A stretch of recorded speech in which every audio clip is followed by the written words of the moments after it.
તો વડોદરાના વાઘોડિયામાં વરસાદી પાણી ભરાઈ ગયા છે। જલારામ નવી નગરીમાં વરસાદી પાણી ભરાયા।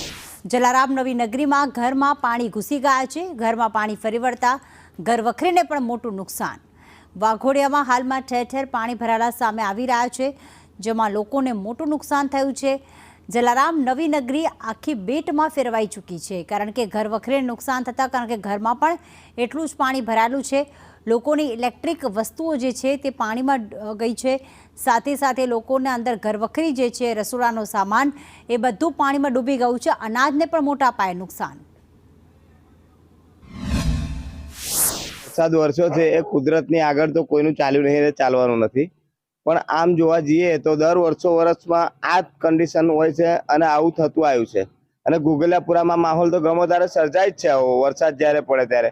પણ આ રાજકારણી તંત્રો દ્વારા અત્યાર સુધીમાં આવું પાણીનો કોઈ નિકાલ માટેનો કોઈ રસ્તો મેં વારંવાર જ્યારે હોય ત્યારે મેં આ લોકોને જાહેર કરેલું જ છે કે ભાઈ મને આ પાણીનો નિકાલ નહીં થતો, એના માટે જે જગ્યાએ પાણીના અવરોધ ઊભા થયેલા છે, જે જગ્યાએ પાણીના બંધારણો થયા છે, એ જગ્યાએ મને તમે આરસીસી નાળા અને જેવા નાળા જોઈએ એવા નાળા બનાવવા જોઈએ। એવા લોકો પણ આ નાળા બનાવતા નહીં અને આવું આ વર્ષોથી હું વેઠતો આવ્યો છું અને વેઠું છું। દર વર્ષે આ જ પરિસ્થિતિ ઘુગલિયાપુરા જલારામ નગરની અંદર કોઈ નેતા આવતા નથી અને ખાલી વોટ લેવાના હોય ત્યારે જ નેતા આવે છે બસ। અને ભાજપ હોય કે કોંગ્રેસ હોય, બધા જ ચોર ના ભાઈ ગણતી ચોર છે। હા, હવે આ પરિસ્થિતિ અમારી દર વર્ષે થયા કરે છે। આ સરકાર બેઠી છે શા માટે? ખાલી ગાદી સાચવવા માટે બેઠી છે બસ। હા, લોકોની પરિસ્થિતિ નથી જોતી, બસ વોટ લેવા આવે ત્યારે જ યાદ કરે છે। હા, આ કેટલા ઘરોમાં પરિસ્થિતિ એવી છે। હા, એક બે 3 ફૂટ પાણી ઘરોમાં જાય છે।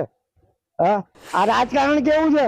અંધા કાનૂન છે આનું નામ। વાઘોડિયામાં મોડી રાતથી સતત વરસાદ પડી રહેતા વાઘોડિયામાં સમગ્ર વરસાદે ગમરોળી નાખ્યું। ત્યારે હાલ આપણે પહોંચ્યા છે સંદેશ ન્યૂઝ ગ્રાઉન્ડ ઝીરો રિપોર્ટ પર। હાલ વાઘોડિયાના ઘુગલિયાપુરા નવી નગરી વિસ્તારના દ્રશ્યો છે। હું મારા કેમેરામેનને કહીશ કે આ દ્રશ્યો બતા જે રીતે આ મકાનમાં પાણી ઘૂસી ચૂક્યા છે। નવી નગરી વિસ્તાર છે ઘુગલિયાપુરાનો, ત્યાં રહીશો હાલ બેહાલ બન્યા છે, કારણ કે જે રીતે તેઓના ઘરોમાં ઘૂંટણસમાં પાણી ભરાઈ ચૂક્યા છે અને તેઓ હાલ પોતાના ઘરોમાંથી પાણી કાઢવા માટે મજબૂર બન્યા છે। જે રીતે આ દ્રશ્યો આપ જોઈ રહ્યા છે સંદેશ ન્યૂઝ પર એક્સક્લુઝિવ દ્રશ્યો જોવા મળ્યા છે, જે નાના બાળકો પણ પોતાના મકાનમાંથી પાણી કઈ રીતે બહાર કાઢ્યું તેના માટે સતત મહેનત કર્યા છે। અને જે રીતે વરસાદ રાત્રિ દરમિયાન સતત વાઘોડિયામાં જે રીતે વરસ્યો, વાઘોડિયા કેટલાક વિસ્તારોમાં જળબંબાકાર જેવી પરિસ્થિતિ હાલ જોવા મળી છે અને લોકો હાલ પોતાના મકાનમાં પોતાની ચીજ વસ્તુઓ બચાવવા માટે હાલ કામે લાગ્યા છે। ઘર વખરી છે તેને મોટા પ્રમાણમાં નુકસાન થવા પામ્યું છે। બીજી બાજુ આ દ્રશ્યો બતાવવાના વાત કરીશ કે જે રીતે આ વાઘોડિયા નવી નગરી, જે ઘુગલિયાપુરા નવી નગરી વિસ્તારમાં જે મંદિર આવેલું છે, મંદિરના પણ 3 ફૂટ જેટલા પગથિયા હાલ